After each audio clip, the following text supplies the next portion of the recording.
Conexão Haribo. Lives diárias às 21 horas no Instagram da Haribo Produtora. Os nossos artistas e convidados falam sobre arte, cultura, educação, saúde e espiritualidade, com muita descontração e interatividade. Acesse o nosso Instagram ou o nosso canal no YouTube e venha conectar-se conosco. Conexão Haribo.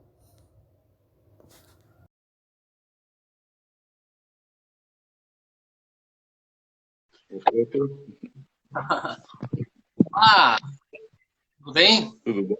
Tudo. Eu vou já para nós aproveitar bastante o nosso tempo, né? Já vou pedir para você se apresentar para os nossos amigos aqui. Quem é você? Quem é esse menino que nós estamos convidando para o Conexão Haribo hoje? Ah, bacana. Meu nome é Jean, sou Jean Carlos Figueiró, sou... O Preto botou empresário, né? E eu brinco muito com isso, Preto, porque eu digo que eu não sou empresário, eu sou empreendedor. Empresário tem uma boa administração, eu tenho sócios que administram, eu sou só o maluco da empresa lá que busca as ideias e leva ela para que eles façam então, uma boa administração. Trabalho na área de seguros minha vida toda, desde os 16 anos. Comecei na União de Seguros Gerais, uma companhia antiga, do edifício União, e depois dali fui fazer essa vida de empreendedor, do qual tenho muito orgulho. É uma atividade que eu acho que a gente leva segurança para as pessoas, né? A reposição de patrimônio, o seguro ele tem uma importância muito grande na economia do país. Nós levamos muito tempo para atingir patamares melhores do PIB, mas hoje a gente realmente vem crescendo, a população vem entendendo também as necessidades de se proteger. Mas é isso. Sou da KSA Corretora de Seguros, uma empresa já apesar de eu ter 40 e tantos anos de mercado, a KSA é uma corretora nova, ela tem 13 anos de mercado, e nós também temos um clube chamado KSA Clube de Vantagens e Benefícios, que é uma outra empresa focada nos seguros funerais. Então, são áreas distintas, são empresas distintas, uma focada em todos os ramos de seguros, seguros empresariais, seguros de automóvel, seguros residenciais, seguros de responsabilidade civil, seguros... É muito grande e a gente trabalha com todos os ramos. E no clube, sim, o clube tem um foco direto para que a gente tenha uma concorrência saudável com os planos funerários. Então, a gente olhou esse segmento com bastante atenção e a gente resolveu que nesse segmento a gente não... A única coisa certa, né, da vida é a morte. A gente não lida muito bem com esta certeza.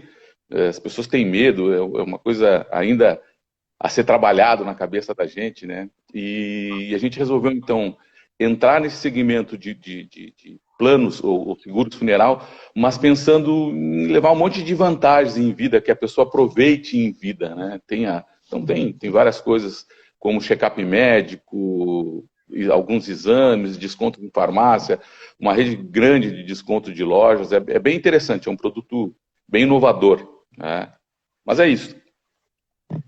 Maravilha, já vamos falar mais um pouco sobre isso. Mas eu te desafiei, né?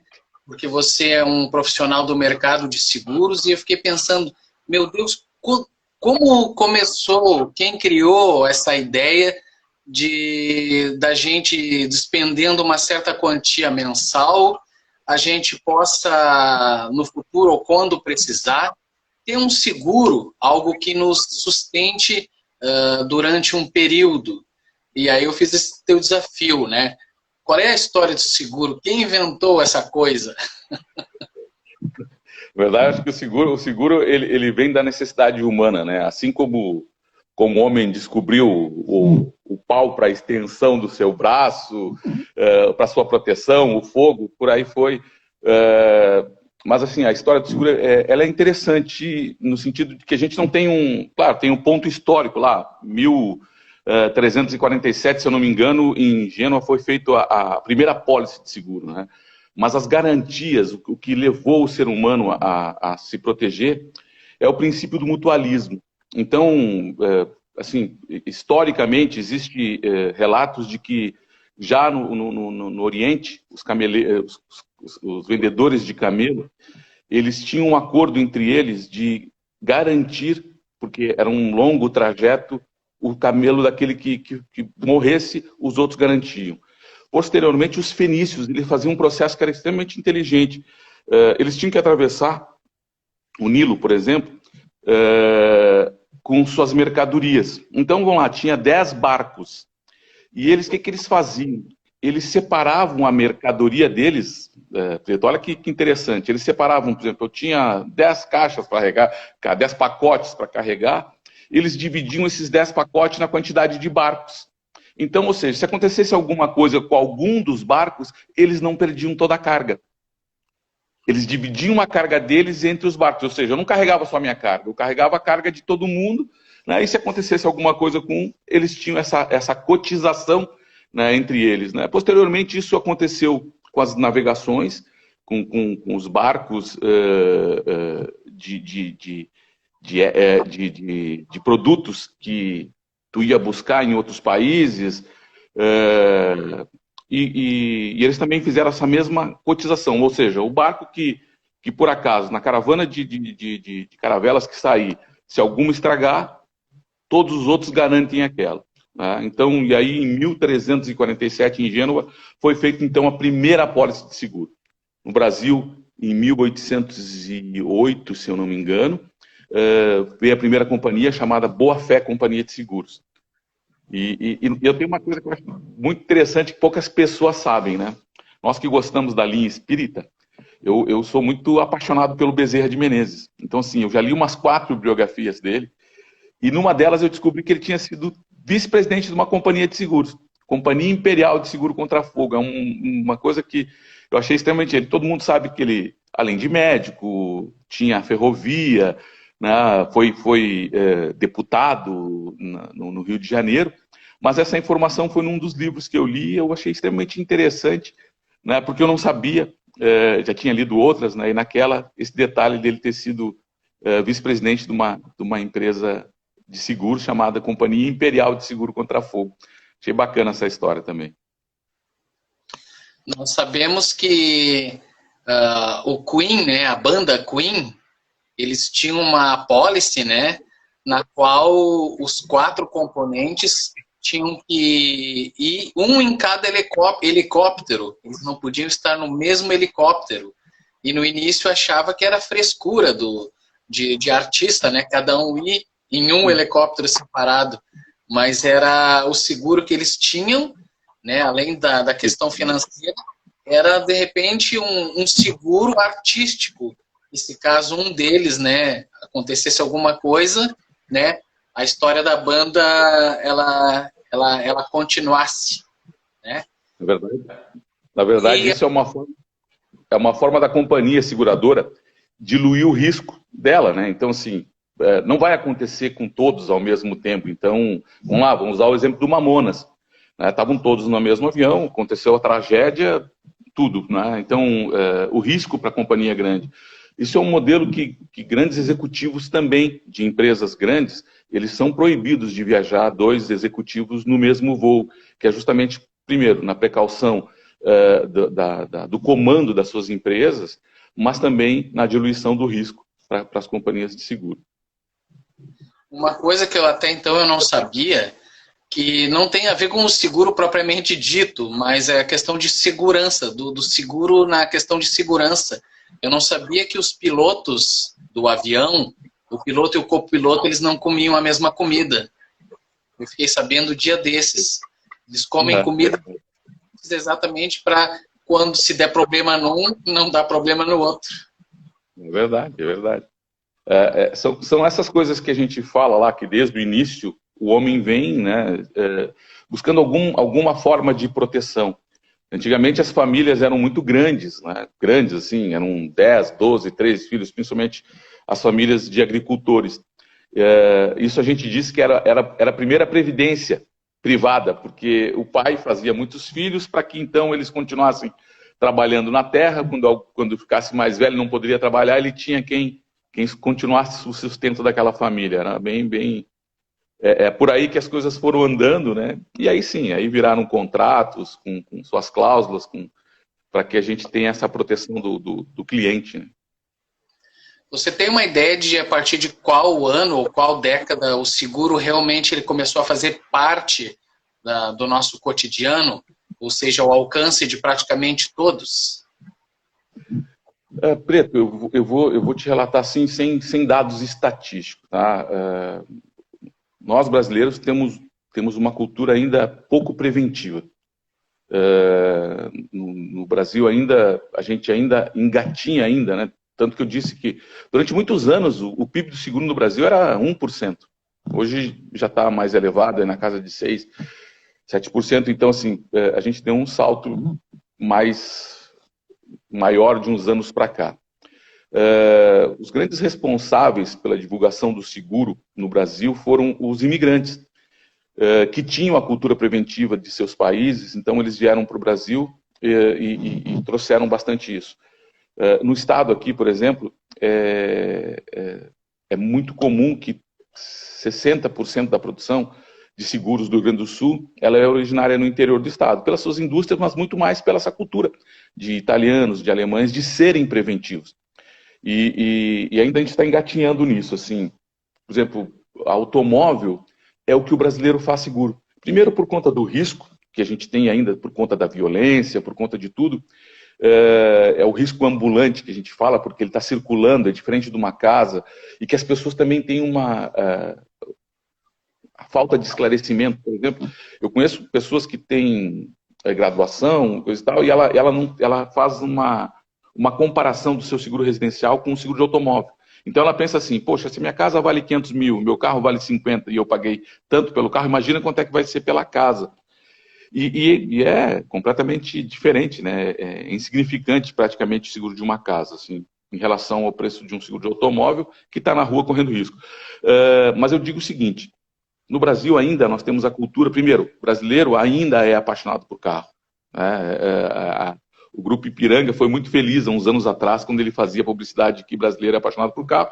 Vem vindo uma nova geração que já não tem mais tanto essa paixão, e nós estamos hoje com os aplicativos a todo vapor, né? E talvez quem pôr na ponta do lápis vai achar que vai perceber que ter carro hoje não é uma grande vantagem, né?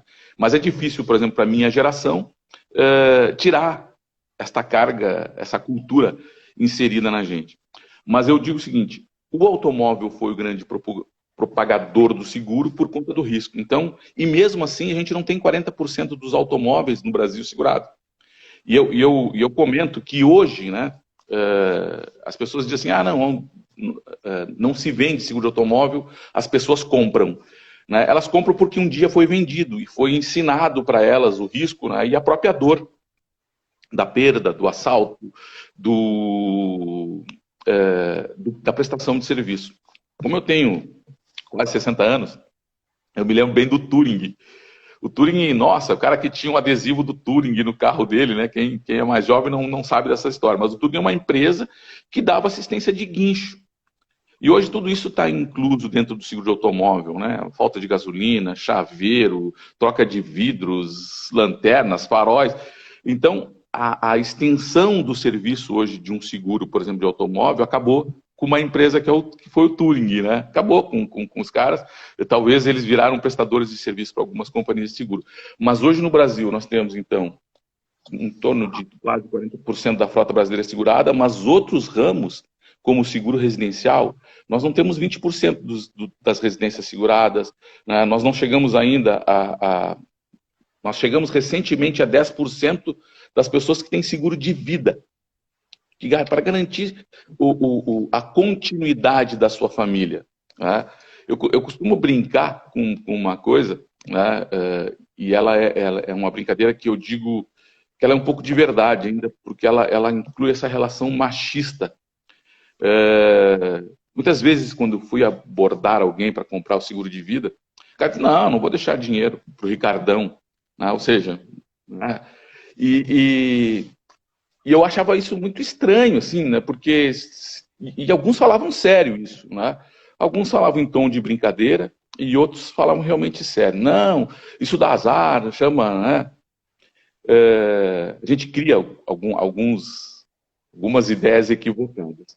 E aí eu rebati essa... Quando eu via que o assunto era sério mesmo, que o cara não estava brincando, eu dizia, bom, beleza, né? Não vamos pensar então no futuro da tua esposa, do futuro dos teus filhos, mas vamos colocar uma outra situação então. O seguro ele cobre morte e cobre a invalidez.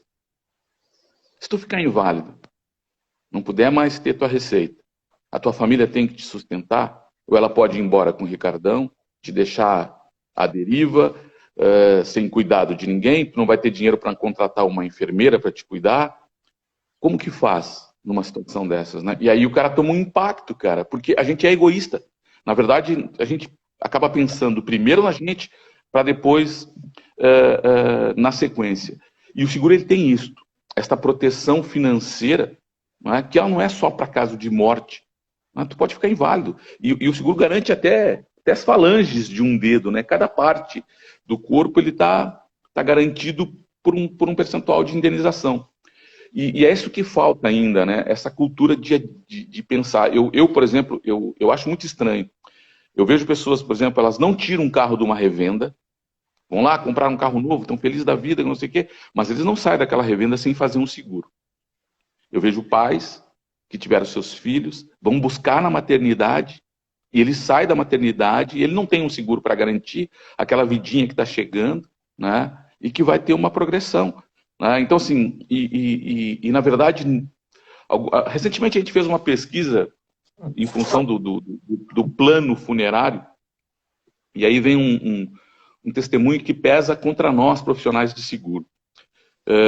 E foi muito bom, assim, eu ouvi isso, né, da pesquisa. A gente foi entender por que as pessoas tinham planos funerários e não seguro de vida, ou seguro funerário, que garante muito mais coisas. E aí a resposta era que nunca ninguém me ofereceu. Então, assim, é bastante vergonhoso quando, como profissional deste segmento, ouvir que eu conheci nessas pesquisas, por exemplo, tem planos funerários no Nordeste que tem 1 milhão de clientes. 1 milhão de clientes. Eu não conheço nenhuma corretora de seguros, e nós temos corretoras grandes, que tem 1 milhão de clientes. Eu, particularmente, não. Olha que eu fui gestor de companhia de seguros, e eu realmente não conheço nenhuma que tenha um volume tão significativo de pessoas. Ou seja, existe demanda para aquisição, mas existe talvez o mau contato, a má informação. Né? E eu acho que de um tempo para cá, as próprias companhias de seguro, elas estão entendendo esse processo. O advento da tecnologia, hoje nós temos isto, né? Nós estamos aqui falando, outras pessoas nos ouvindo, nos vendo. Então, assim, a digitalização ela trouxe também para o corretor de seguros, que é quem é o maior distribuidor de seguros para as companhias.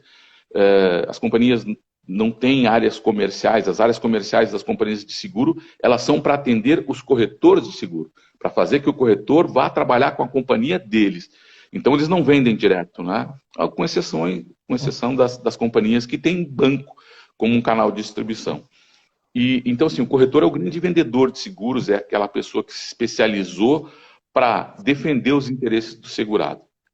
E hoje, com o advento da tecnologia digital, o corretor pode fazer a publicidade que muitas vezes a própria companhia não fazia.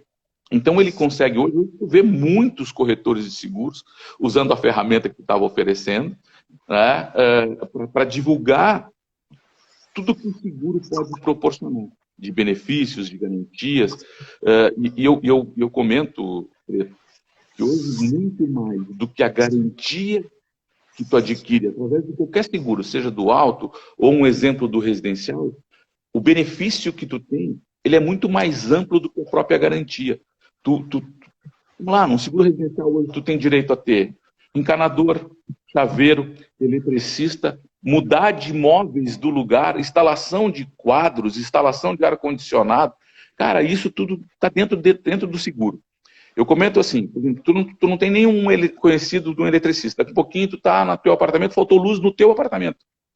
O que tu faz? Vai ligar para alguém que tu não conhece, chamar na tua casa, vai ter que ligar para alguém que entenda alguma coisa. Pô, no seguro não, tu ligou para um 0800, vai vir alguém ali, vai dizer o que aconteceu, e se for possível consertar, vai consertar na hora.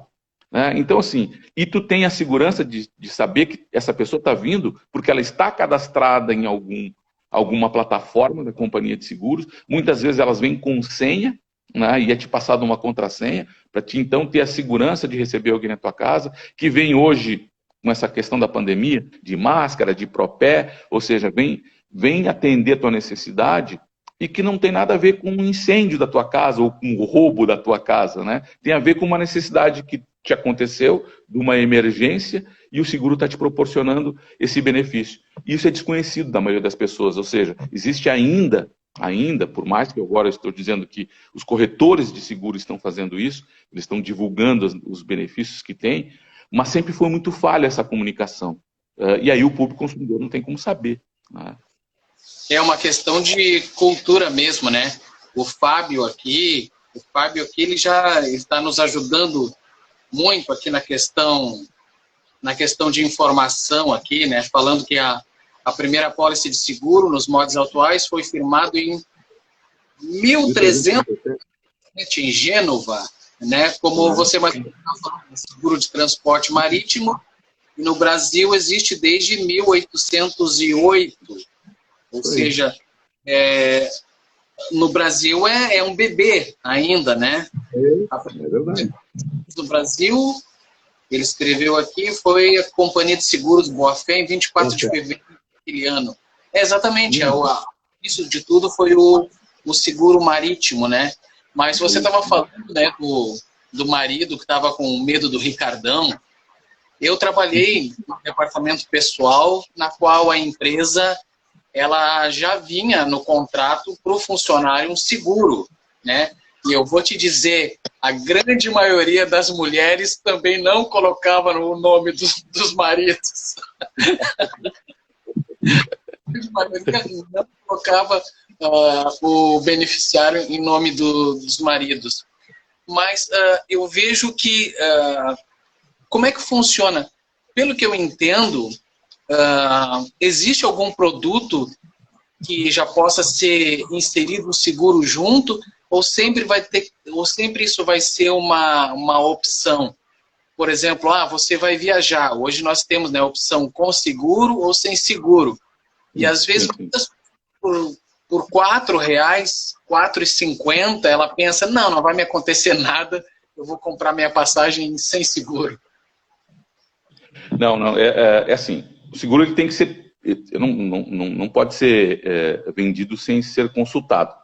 Ele pode ser doado. Então, ou seja, vamos usar muitas universidades, muitas escolas, elas adquirem o produto, vão lá, está embutido talvez no preço da sua mensalidade, mas elas ofertam para os alunos para que em caso de falecimento do mantenedor da prestação, ele tenha a garantia da conclusão dos seus estudos.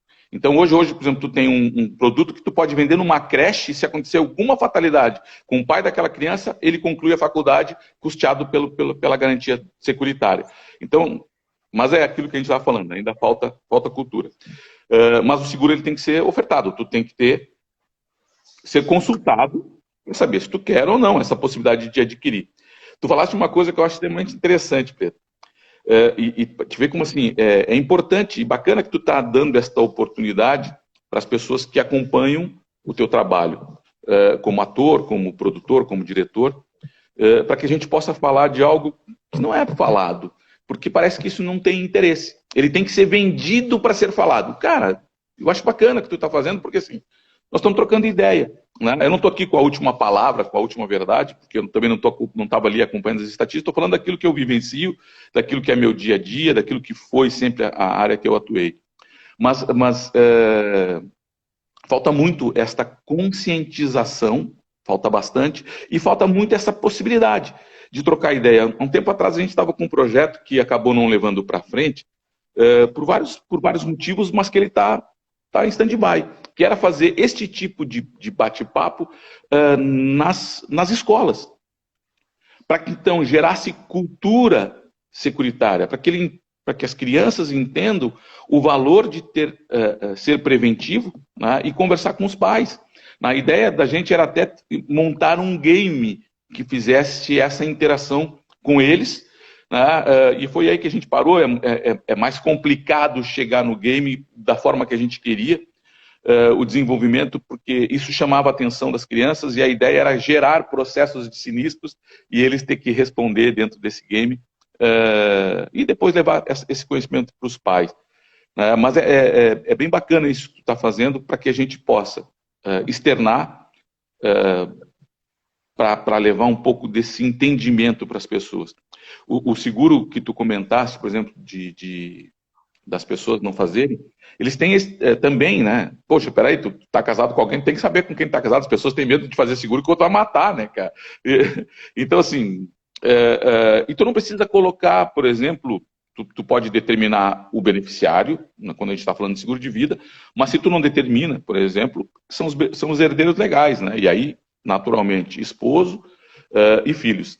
Quem não tem filhos são os ascendentes, né? O Márcio aqui que está nos acompanhando, ele perguntou, ele fez uma pergunta e eu vou aproveitar também para ampliar essa pergunta.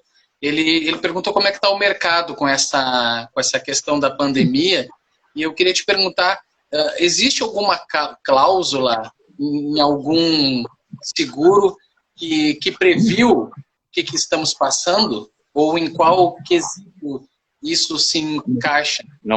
Não, para ter uma ideia, Preto, pandemia não está coberto em seguro. Não tem cobertura em seguro. Seguro de vida não tem cobertura para pandemia. Está tendo, tá? As companhias, num ato de generosidade, num ato comercial, elas começaram cada uma num processo de dizer que, olha, eu vou garantir, todas elas vieram garantindo. Com exceção eu não vou fazer propaganda de ninguém aqui, então eu não vou citar nomes de companhia de seguros. Mas tinha uma companhia do mercado, uma companhia bem forte no seguro de vida, que já estava inserido esta garantia de pandemia. As primeiras companhias que fizeram um movimento agora de garantir para as pessoas a pandemia, apesar de ser risco excluído, eu acho que elas não acreditavam, acho que elas subestimaram talvez o tamanho do problema que ia acontecer no nosso país. Então, todas elas estão garantindo. Todas estão garantidas. Depois o governo também deu uma apertada no sentido de que deveriam garantir. Eu não vejo isso com bons olhos. Eu acho que não é o governo que tem que determinar. Existe um contrato assinado entre as partes que estão as cláusulas de exclusão e elas tiveram o bom senso e a sensibilidade de garantir essas famílias que estão tendo essas perdas e que é significativo hoje no Brasil, né? Mas, se a gente também trabalhar com a estatística de pessoas que têm seguro, já bem provável, bastante gente está morrendo e não tem nada para deixar para os seus familiares. Então, mas é risco excluído, pandemia, mas neste caso específico está sendo garantido. E o teu mercado de trabalho, como é que tá? Você sentiu algum aumento ou recuo? Como é que tá a situação? Eu acredito assim, e eu vou falar pela minha empresa, a gente não teve impacto não, a gente tem mantido as renovações, a gente não tem avançado com produtos novos, a não ser no funeral, e aí assim, ele está vinculado ao que está acontecendo também. Houve talvez eu diga um número errado, mas eu vou chutar aqui, se eu não me engano, tá? Houve um acréscimo de venda de seguros de pessoas de 14% na pandemia. Os seguros os outros riscos estão estabilizados nas suas renovações, um ou outro nicho mercadológico deu uma segurada, mas a gente nossa empresa manteve as nossas renovações e tem um acréscimo de seguro de vida. Porque daí algumas pessoas, claro, ficaram preocupadas, sentiram que é um risco que está todos nós correndo, todos nós estamos correndo, então, assim, foi fazer alguma forma de se precaver. Né? E aí sim, aí algumas companhias impuseram uma carência. Né? Porque como é risco excluído, e o cara está fazendo agora porque daqui a pouquinho o risco... E por que é complicado para uma companhia de seguro? Existe uma tábua de mortalidade que os atuários fazem os cálculos para fazer as estatísticas de seguro. Então, está vinculado a vários fatores. E tu não faz esse cálculo de risco de uma mortalidade significativa, né? Se a gente for lá pensar na gripe espanhola, quantas pessoas morreram naquela época, né? Então, quebrariam as companhias todas de seguro, não teria o risco, né? Não teria uma garantia para tanto. Mas, então agora, nesse momento que as pessoas que estão fazendo, preocupadas com a possibilidade de acontecer com elas, algumas companhias estão colocando uma carência de 90 dias para dar a garantia. O Fábio está falando aqui que a pandemia está fazendo com que as pessoas tenham uma maior conscientização da importância de ser prudente. Essa é a palavra, né? Eu acho que essa é a palavra que mais se adequa, né, ao serviço, né, de seguros. Eu, por exemplo, ano passado, o meu pai desencarnou assim, no repente, digamos assim, e foi assim, no mínimo 4.000 que tivemos assim 24 horas para tirar da onde, né? Isso. Fui procurar as documentações dele, ele nunca se interessou em fazer no mínimo um seguro funeral, coisa que a minha mãe já é previdente, já sempre teve. Eu, em todos os contratos que faço com lojas ou com cartões de crédito, eu peço, né? E, nossa, ficou aquele pavor, né? Encontrar... É um impacto. Nada. Sorte minha que a minha irmã, felizmente, ela está muito bem colocada financeiramente, porque, afinal de contas, eu sou artista, né? Pelo menos um se salvou, tem um ótimo emprego, uma profissional de TI maravilhosa, e ela conseguiu bancar aquilo ali para que nós não ficássemos numa realmente penitência, numa outra dor, num outro luto, num outro sofrimento, que é essa questão de fazer essa despedida, ao menos, no mínimo, decente, né, para as pessoas. Mas ainda tem dois tabus, né, em relação aos seguros, né? É o preço e essa questão que as pessoas associam a tragédia, ou como chama a tragédia. Como é que você consegue acessar essas pessoas a convencer? Eu sei que quando você... claro, você tem a questão financeira, né, para a sobrevivência da empresa, mas é algo... é uma coisa que você vende, é uma coisa importante, é uma coisa essencial, é para o bem da pessoa mesmo, né? Muito, muito, muito. A gente comenta na nossa empresa, tu imagina o seguinte, olha que tu está relatando, o que tu está relatando, Preto, sobre o que aconteceu com teu pai, eu vou te dizer que acontece com, eu vou dar um número bem, assim, com 90% das pessoas. Cara, ninguém se prepara para gastar com o enterro, e principalmente se ele é súbito. Então, assim, e é tão constrangedor quando isto acontece e tu não tem absolutamente... Por exemplo, tá num momento financeiro delicado, cara, o que tu faz? O que tu faz?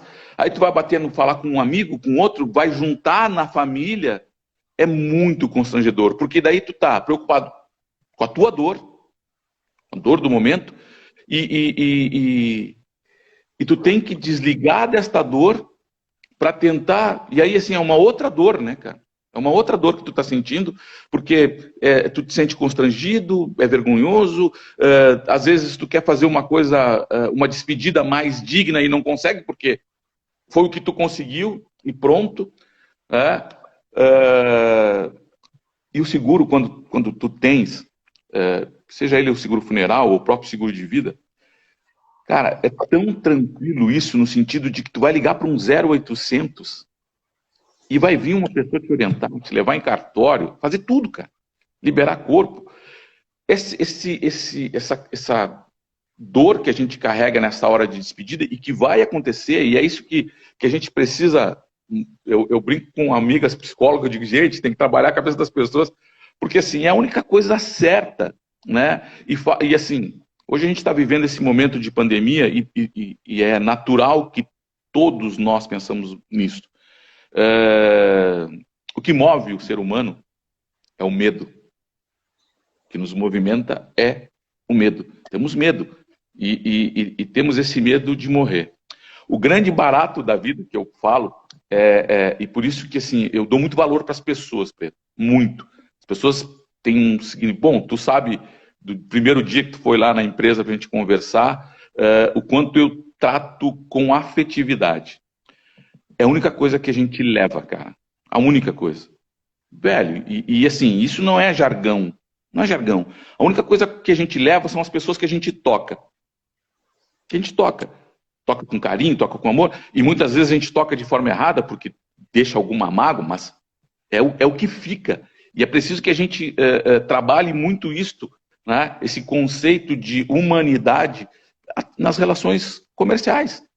Eu não gosto de não saber quem são meus clientes. Eu não gosto de não ter relação com eles. Eu gosto de saber da vida deles, eu gosto de entender.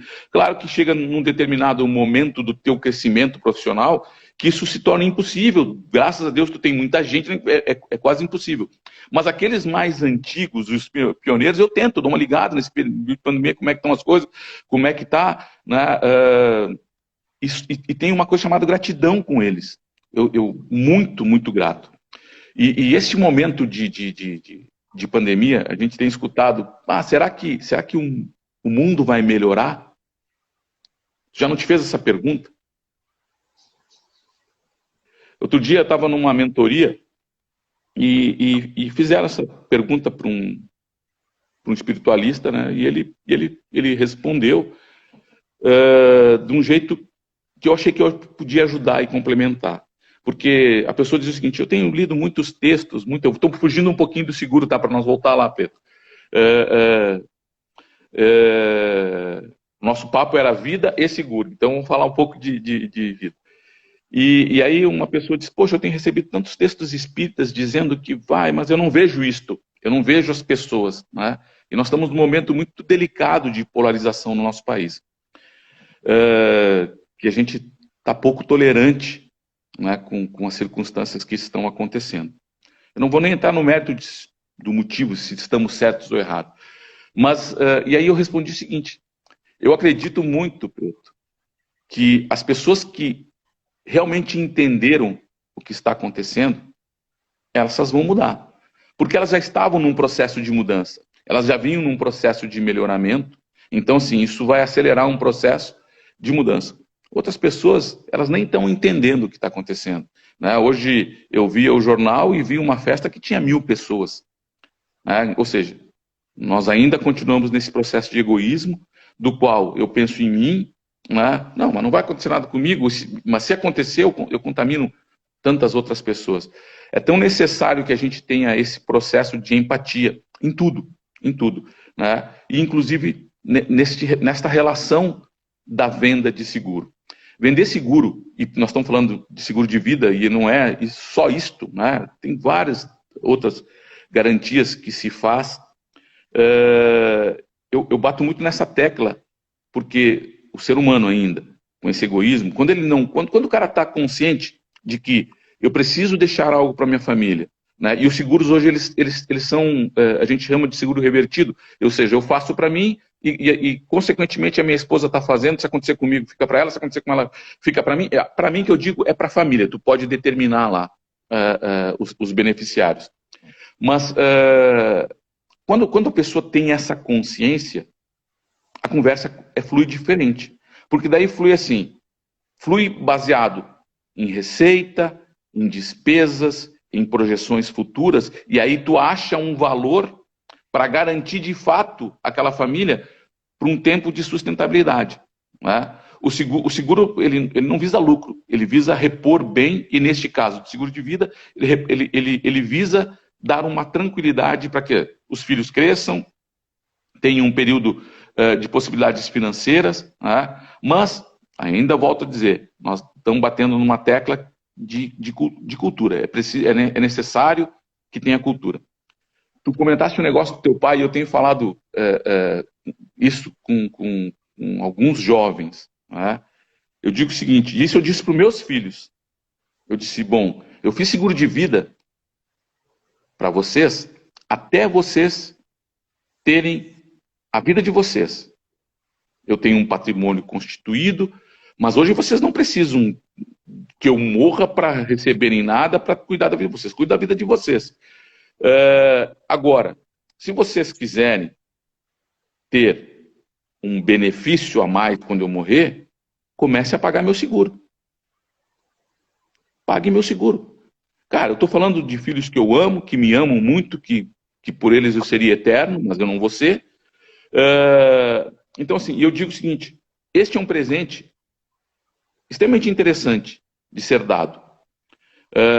É saber que se teu pai não tem, é deixar ele tranquilo e dizer, pai, eu fiz um seguro para ti, toma aqui. Ó.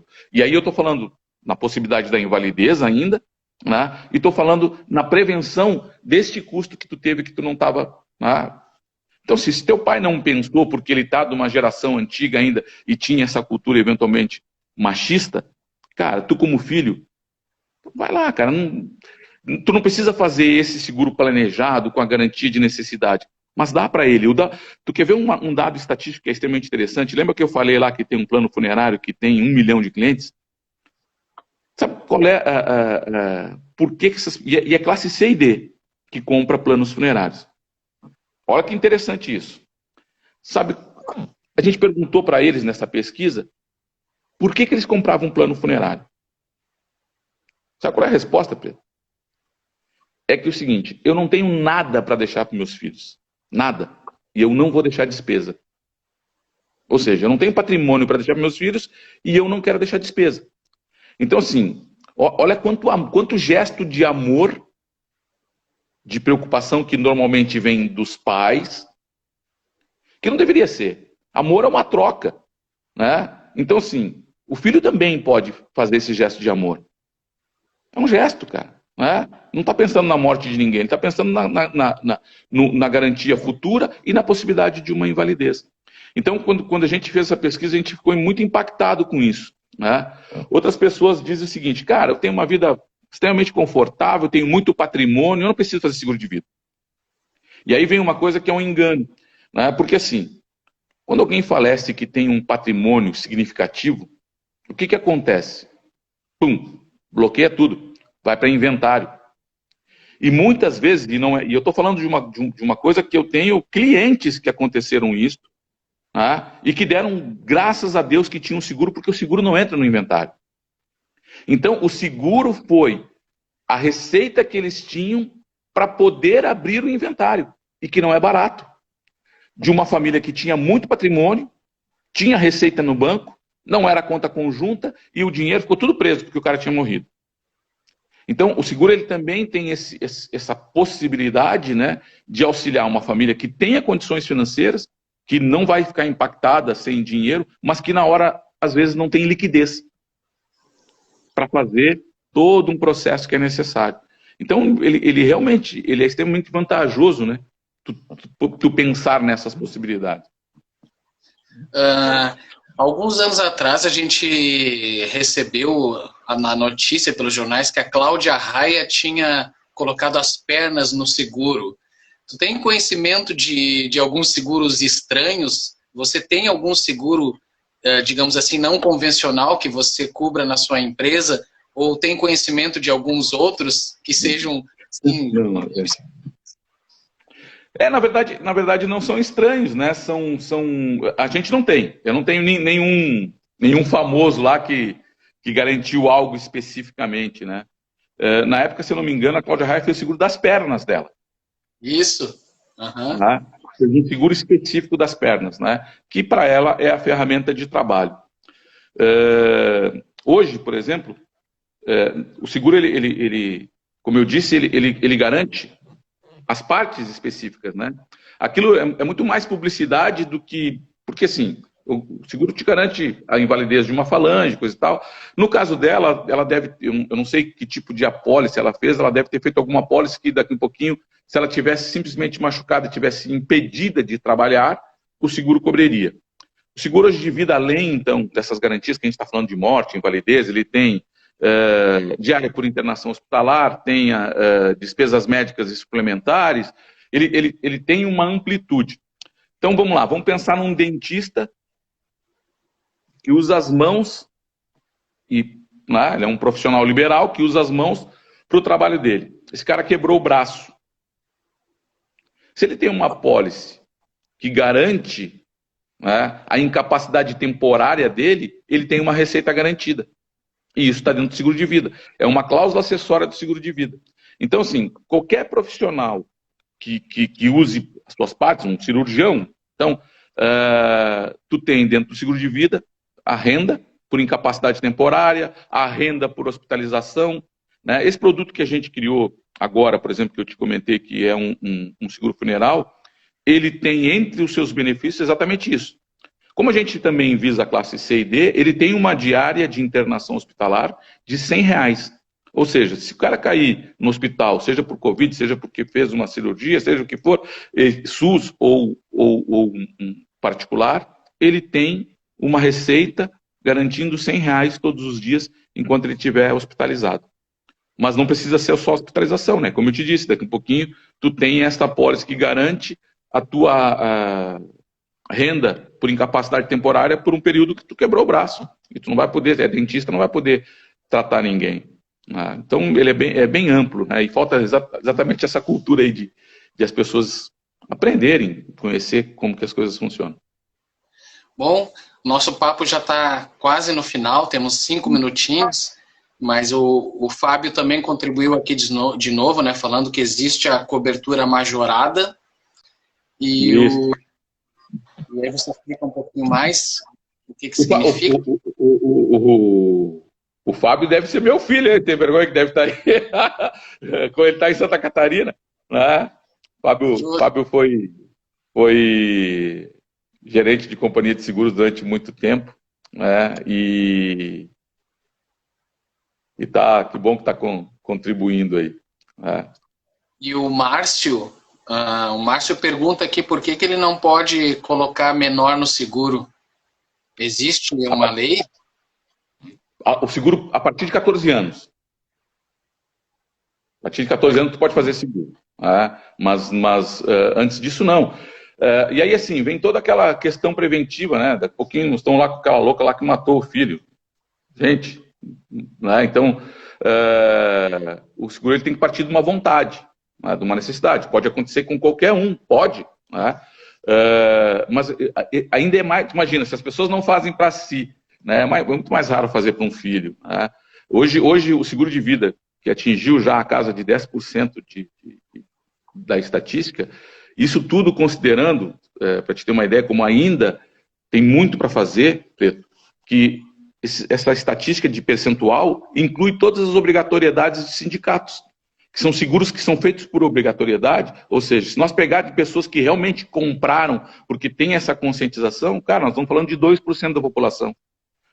Então nós temos muito ainda para crescer, bastante para crescer, bastante mercado para expandir. Mas agora temos 3 minutinhos, mas agora fala aí como é que está o coração desse avô aí, nesse distanciamento da neta. Conseguiu a neta pessoalmente? Agora, depois de 60 dias, né, foi bem complicado, assim, eu sou extremamente emocional, né, então eu canto uma música do Vitor Ramil para ela, chamada Estrela, Estrela, que eu gosto muito, e eu gravei para ela, tocando para ela, para o meu filho ter, para ela dormir, coisa e tal, né. Eu não toco muito não, mas arranho um pouquinho, cara, a minha nora gravou ela escutando. Eu chorei muito porque ela beijava o telefone, falava. E aí a gente conseguiu ficar uns dias sem ter contato também com ninguém, e aí eles vieram, trouxeram ela. Cara, foi uma alegria, ela não queria ir embora, porque ela tem 1 ano e 6 meses, mas essa tecnologia faz com que tu mantenha essa proximidade, né? Então, independente de não estar no contato físico, que é tão necessário, né? Isso eu acho que a gente vai valorizar bastante. Foi muito bom, né? Foi muito bom, assim, é maravilhoso. É uma experiência que eu digo que todo mundo deveria ter, né? É ter um neto, cara, é maluco o negócio, é um amor diferente. Daqui a alguns anos eu vou ter 3 oportunidades de ter uma ideia de como é. É um amor muito diferente, cara. O Fábio está te respondendo aqui no bate-papo a questões dos seguros de menor, aí você dá uma lida ali. nesses 2 Uhum. minutinhos, nos fala um pouco aí, claro, o bate-papo estava muito bom e passa rápido. Conta um pouquinho aí da Casa Espírita que você trabalha e quais atividades e como é que está a situação lá no momento. Cara, tá fechado, né? Nós estamos só com um trabalho interno, a gente tem um trabalho no SEMA, Centro Maria de Magdala. Fica na Fagundes Varela, 250. É uma casa muito pequena, mas extremamente acolhedora, como todas as casas espíritas. É uma casa muito, muito acolhedora. E a gente está lá, o nosso trabalho está muito envolvido com ensinamento, com educação espírita, né? com a educação cristã espírita. E então a gente tem escolas, né? O atendimento lá é nas segundas-feiras, tem atendimento externo, e agora está fechado, e nas segunda-feira das 19h30 e nas quintas-feiras às 16 horas. Eu levei muito tempo buscando um caminho espiritual, respeito àqueles que ainda não encontraram ou que não acreditam. Eu tinha uma mãe que tinha um vínculo muito forte com a espiritualidade, mas eu não tinha. Eu, uma época, tentei ser ateu, não consegui. E há 12 anos atrás eu conheci essa casa e lá me chamou uma coisa muita atenção e foi que fez eu ficar. Quando a gente teve a primeira palestra, eu ouvi da palestrante dizer o seguinte: olha, meus filhos, se vocês me virem xingando alguém na rua, sou eu mesmo, viu? Eu não sou santo, eu sou um ser humano que tenho falhas e que estou aqui para corrigi-las, né? Talvez com muito mais necessidade do que vocês. Aquilo me impactou tanto e eu resolvi então fazer cursos na casa, hoje sou um trabalhador, gosto muito do trabalho que a gente faz lá, dessa coisa de olhar o próximo, né? Mas lá a gente também fala muito que o seguinte: nós temos aqui uma única obrigação, é a nossa reforma pessoal, nossa reforma íntima, de nos transformarmos. Eu acho que muito mais do que nós falamos, muito mais do que fazemos, é realmente o exemplo que arrasta, né? Então, e é muito difícil. Essa reforma íntima, cara, é complicada porque a gente sempre erra de novo e cai nas mesmas armadilhas, né? Mas vamos progredindo. Mas é isso. O negócio é esse. Vamos nessa. Não podemos nos entregar. Deixa eu só falar uma coisa. Deixa eu falar uma coisa que eu acho que é importante para talvez outras pessoas estejam ouvindo a gente. A gente é um apoiador de espetáculos, e tu sabe disso, né? E a gente faz isso com muito gosto, muito, né? Tanto contigo, com a Little John, que tá as outras peças que não espíritas por Rio Grande do Sul. Não é caro. Às vezes eu vejo que as pessoas estão no Teatro São Pedro, olha, aquela corretora, gente, a colaboração,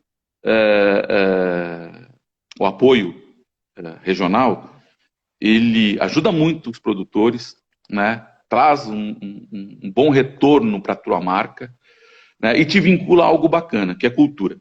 Então, eu peço para quem está nos ouvindo aí que, se puder, seja como pessoa física também pode, né, Preto? Eu acho que é bacana fazer isso, né? Ajuda e divulga o trabalho de vocês, divulga a nossa marca, né? E eu realmente faço isso com muito prazer. Te agradeço, meu querido amigo, pelo bate-papo gostoso que estivemos aqui. Quem quiser conhecer um pouco mais do trabalho desse menino, tá ali, ó, @KSA Corretora. E temos aí 15 segundos antes de encerrar a transmissão. Mandar um abraço a todo mundo que participou. Valeu, Jean. Abraço. Obrigado pela oportunidade e pela paciência de quem estava aí assistindo. Valeu. Conexão Haribo. Lives diárias às 21 horas no Instagram da Haribo Produtora.